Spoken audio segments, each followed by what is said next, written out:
episódio do podcast sobre engenharia civil. No episódio de hoje a gente tem como convidado o engenheiro civil Alfredo Melo. Alfredo ele é formado em técnico de edificações pelo Colégio Alberto Torres e em engenharia civil pela Universidade Católica de Petrópolis. Eu vou passar agora a palavra para Alfredo para ele se apresentar e ele falar um pouco sobre o que motivou ele a entrar nessa área da engenharia civil e também o que motivou estar onde ele está hoje, que é nessa área de saneamento. Bom, foi coincidência. A paixão minha por engenharia é tão grande e eu vi isso, a engenharia aplicada desde a infância. Meu pai era foguista, eu vi o trem, o vapor, funcionar o vapor, como é que botava lenha naquela coisa, depois eu vi a parte de comunicação, que também é uma parte da engenharia, né? Do telégrafo, né? Foi motivando. E acabei corrompendo meus filhos, tenho 3 filhos engenheiros. Então, isso de certa forma deve ter ajudado a eles na decisão. De qualquer forma, é por paixão. E fiz um concurso, não tinha nenhuma necessidade de fazer, foi porque meu filho mais velho precisava fazer concurso e eu fui com ele para que os dois passaram. Tanto eu passei, quanto ele passou. Ele estava estagiando, não tinha experiência e 6 meses depois eu viro o presidente da empresa.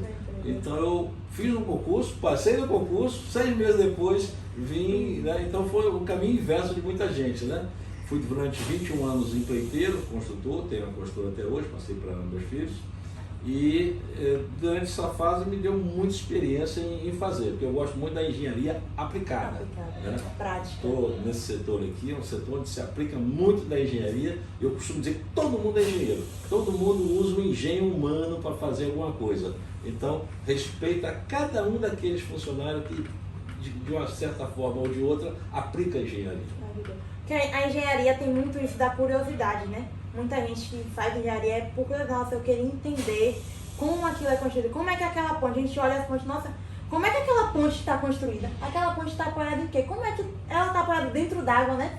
Qual foi o engenho? A gente vê altas torres de telefonia, a gente já pensa como é que aquilo acontece. E aí a gente vai muito para a engenharia por esse lado, pela curiosidade, para entender como é que as coisas, porque a gente vê as coisas prontas, acha, nossa, que massa, mas quando você começa a ver como é o processo para aquilo chegar ao resultado final, você fica mais fascinado ainda, né? Você falou de ponte, uma provocação.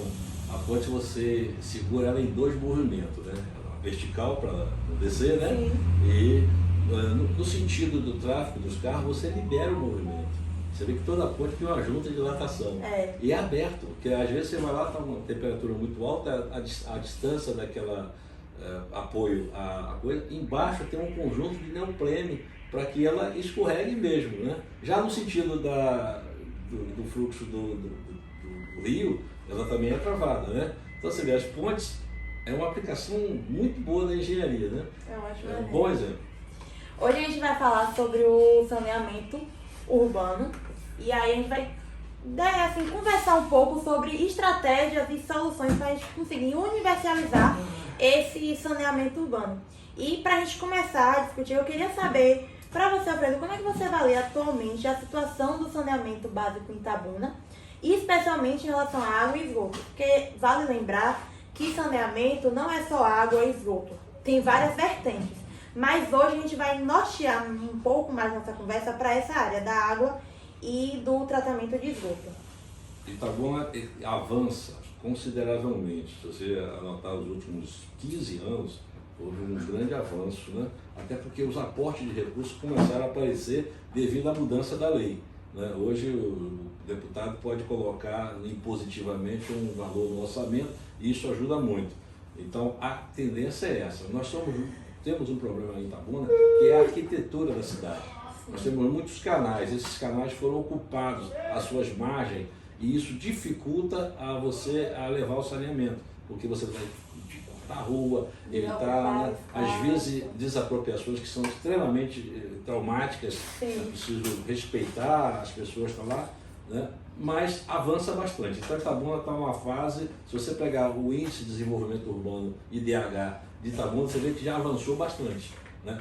Tudo isso devido ao saneamento básico, que é derivado das necessidades básicas. Nós temos essas necessidades e precisamos tratar isso aí. Quanto o avanço, ela vai paulatino. A legislação até diz 2033. Né? Olha aqui, 2008 foi a primeira lei de saneamento no Brasil. O Brasil tem 508 anos quando teve a primeira lei de saneamento. Né? Depois ela foi revisada em 2020, né? Recente, né? Nós estamos em 25, né? Iniciando 25. Então, tudo é muito recente, mas se considerar a cidade de Itabuna, ela avança. Precisamos de muita coisa ainda, mas em relação a outras cidades, avançamos bastante. Nas 4 vertentes do saneamento, é bom frisar, tratamento das águas pluviais, saneamento, problema de enchente, problema de alagamento, né? Tanto de micro e macro drenagem, que é uma atribuição que a prefeitura absorveu. Sim. E temos também o tratamento do lixo, né? A coleta, o transporte e o tratamento do lixo, que esse governo, com muito sucesso, conseguiu fazer um convênio e nós não temos mais lixão a céu aberto, o que é positivo. Todas as áreas precisam evoluir muito, inclusive que a tecnologia também avança e a gente precisa acompanhar o avanço das novas tecnologias. Mas Itabuna, volto a dizer, avançou bastante. É porque assim, é importante ressaltar que as mudanças elas não ocorrem do dia para a noite, né? São passos pequenos, a gente não toma uma decisão hoje e amanhã a gente consegue colocar em prática 100% dela executada com 100% de ênfase no resultado. Então são passos lentos, mas o importante é a gente nunca parar e tentar nunca regredir, né? Sempre ir avançando. E aí você falou da lei, e aí eu queria falar que essa lei que ele está falando é o Marco Legal de Saneamento Básico, que ela é um conjunto de leis que ela vai estabelecer diretrizes para a prestação dos serviços. Ela foi criada primeiramente em 2007 com a Lei 11.445, porém, 13 anos depois, em 2020, foi revogada a Lei 14.026, em 15 de julho de 2020. E aí, essa mudança ela trouxe várias coisas significativas, né, para a área do saneamento, como a gente pode citar a universalização dos serviços até 2033, a melhoria na regulação e recalização da água, a abertura para investimentos privados, nós temos a segurança jurídica e a regionalização. E vale também ressaltar qual é a importância desse marco legal. A gente tem primeiro a ampliação dos investimentos, porque se tem uma estimativa que até 2033 nós teremos mais de 700 bilhões de reais investidos nessa área de saneamento. Isso acarreta também a geração de novos empregos, que com mais investimento nós teremos mais obras de infraestrutura, consequentemente gerando mais oportunidades de emprego. Também isso vai acarretar a redução de doenças e a preservação do meio ambiente. Então é um conjunto, uma coisa vai puxar a outra, uma atitude vai resultar em outra. E aí, depois de contextualizar um pouco e explicar para quem não sabe o que era o marco legal, eu queria saber se, primeiro, o marco legal você acha que influenciou em alguma coisa no saneamento e de que maneira ele está influenciando nas ações do saneamento em Itabuna. Quando os deputados começam a aportar recursos, eles se baseiam em lei. Sim. Se baseiam na carência daquele município, né? E se fundamentam na lei, né? Então não precisa dizer muita coisa, né? Passamos a ter captação de recursos e aplicação de recursos na cidade. Itabuna está tendo alguns projetos que são antigos, mas que chamam a atenção, por exemplo, captação em tempo seco, que é ou captação a seco, como Sim. se diz atualmente, né? Que é uma forma de você evitar que poluentes cheguem nos cursos d'água, né? Principalmente no Rio Cachoeira. A cidade é cortada por um rio que embeleza e que a gente durante muito tempo desprezou, né? Essa Sim. beleza cênica é fundamental, mas é preciso que a gente dê um tratamento melhor ao rio. É uma das áreas carentes na cidade, né? Você pensar como devemos fazer, que recurso aportar para que nós tenhamos uma qualidade de vida melhor, baseado também numa ecologia mais sustentável. Porque assim, todo o saneamento gira em torno de qualidade de vida, né? Todas as tomadas de atitudes que a gente tem dentro do saneamento visando na melhoria da qualidade de vida. E essa fala de melhoria de qualidade de vida, eu já puxo outro questionamento, que é os desafios. Hoje a gente sabe que, infelizmente, o saneamento ele não é igual em todas as regiões da cidade. Nos centros, nos bairros cujos moradores possuem um poder aquisitivo maior, o saneamento urbano ele é de mais qualidade, ele é mais completo. E em relação a espaços periféricos, a regiões de periferia. E vale ressaltar que tem pontos que não é que o saneamento básico ele é precário, ele é um saneamento básico inexistente. Então é possível encontrar regiões, eu não sei, Alfredo vai poder falar melhor, se vai ser o caso de Itabuna, mas a gente pode encontrar várias regiões que o saneamento ele não existe. Então nós temos primeiro esse desafio de conseguir implantar o saneamento nessa região. Itabuna tem uma particularidade, 97% da população do município vive no meio urbano. Né? 3% vive no meio rural, onde eles têm dificuldade de saneamento. Sim. Claro, né? Nós temos 2 distritos, o Gebe, que é Itamaracá, e Mutuns. Né? Mais nada, o resto é meio urbano. Durante a crise do cacau, muita gente veio morar na periferia das cidades, principalmente Ilhéus e Itabuna, eram as cidades maiores da região cacaueira. O que ocorreu? Muita ocupação irregular, muitos lotes que não eram regulares, etc. E isso dificulta, porque o bairro, se cria um bairro sem nenhuma infraestrutura. Tem nenhum planejamento, a pessoa só reside lá, só se instala naquela região. Até, aí já é um problema de urbanismo, né? Soma tudo. O saneamento tem que correr, avançar. Né?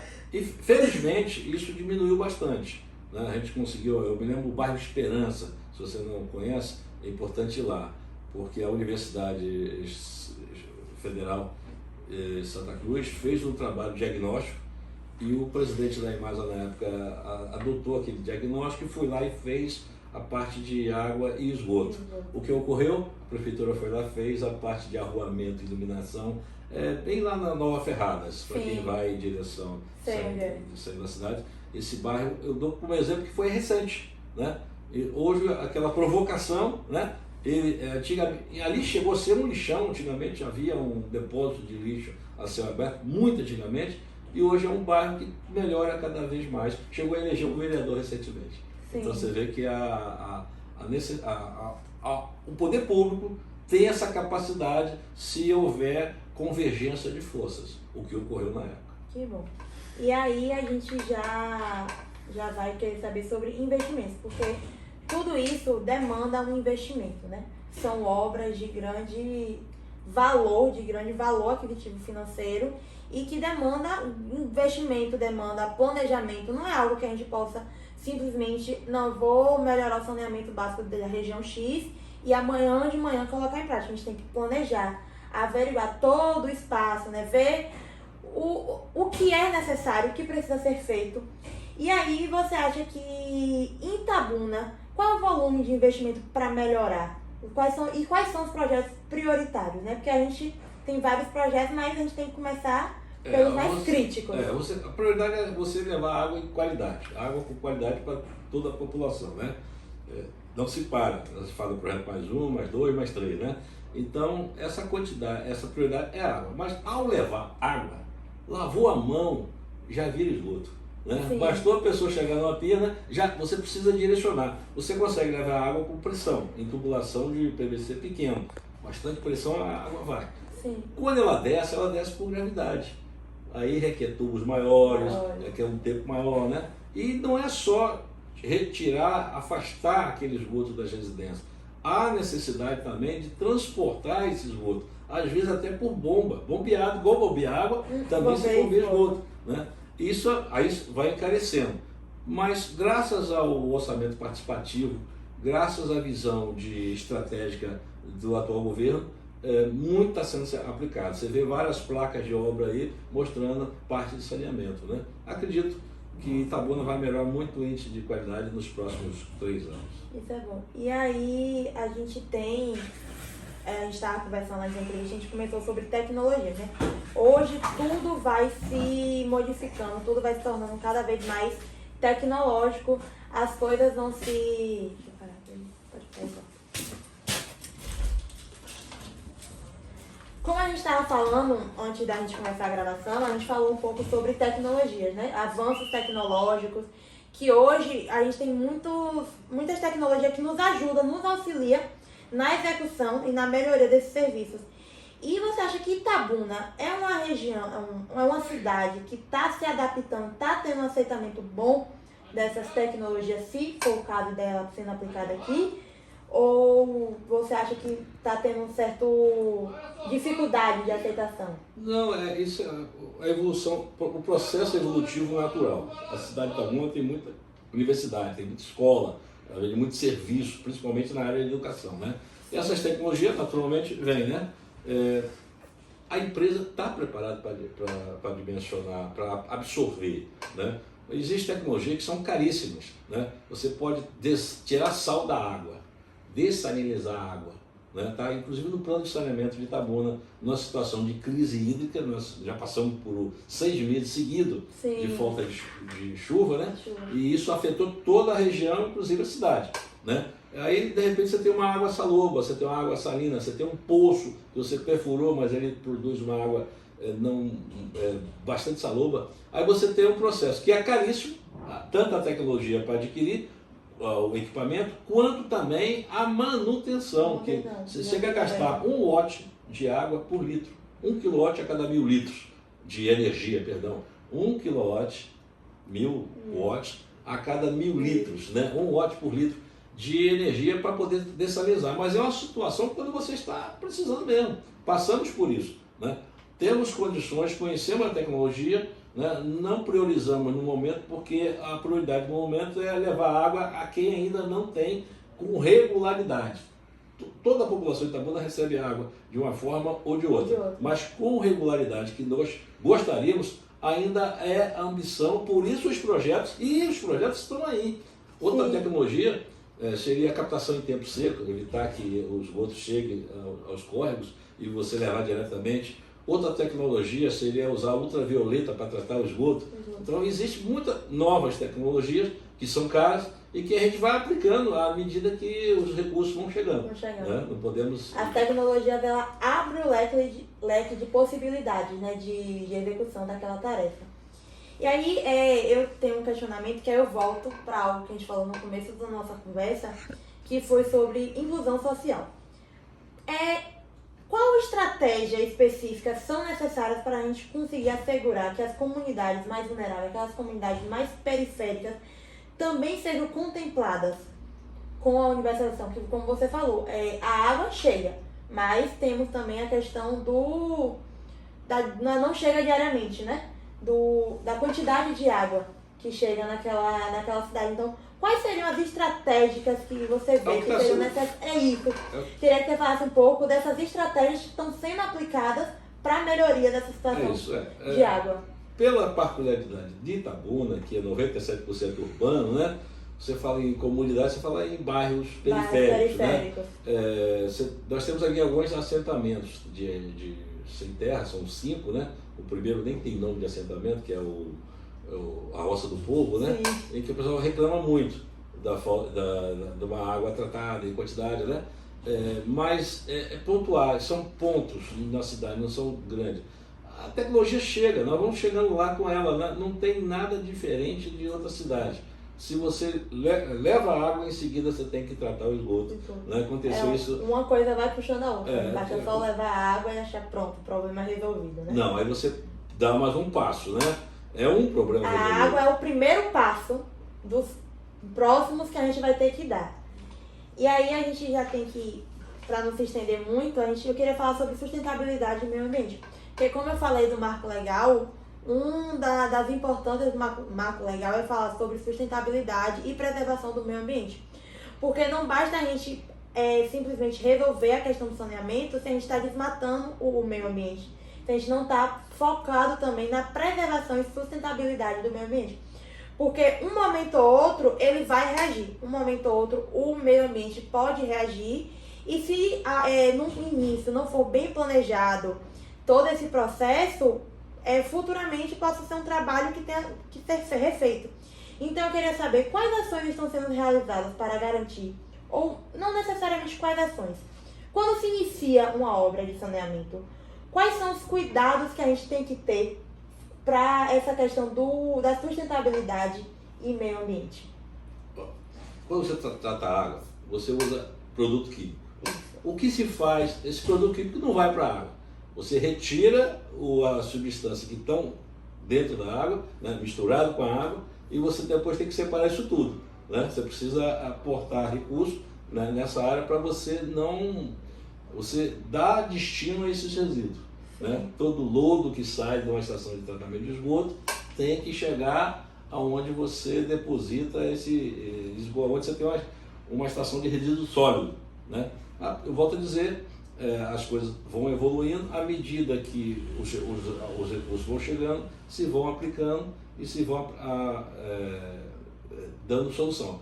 Um problema acarreta a necessidade de uma solução, acarreta a geração de um outro problema, e assim sucessivamente. Tem um problema A, resolve ele, só que aquele problema A nos criou um problema B, que aí quando a gente resolver, a gente vai acabar criando, às vezes o problema, se ele não existe de imediato, ele só vai existir quando a gente começar a solucionar os demais problemas.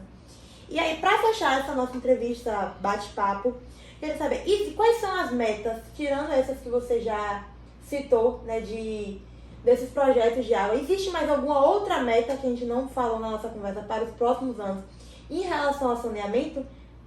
Olha, acho que falamos de tudo, né? Falamos de captação em tempo seco, falamos da ampliação da entrega de água, falamos de tratamento, né? Acho que já falamos de tudo já aí. Falamos né? Coincidência, mas foi extensa a nossa conversa. Foi, né? Coincidentemente a gente falou sobre vários pontos, falou sobre metas, né? Que geralmente a gente já fala no final, já falou sobre metas, falou sobre números, a gente trouxe dados também, porque não basta apenas a gente falar, trazer problemas se a gente não trazer dados. A gente trouxe dados bastante importantes a respeito de que 97% da população já tem acesso. Você trouxe também a questão dos projetos que já estão sendo implementados. Então, acho que foi uma conversa bastante rica. Eu queria já agradecer ao Alfredo pela disponibilidade de aceitação para nos ajudar a gravação. E, quem sabe, futuramente a gente não entra em contato novamente para a gente debater outros casos ou então fazer uma continuidade, né? Daqui a um tempo a gente volta aí naquela nossa conversa, a gente trouxe algumas questões e hoje em dia, como é que tá? Como é que tá o avanço daquela obra, daquele projeto que você tinha comentado conosco? Então, muito obrigada. Agradeço a participação.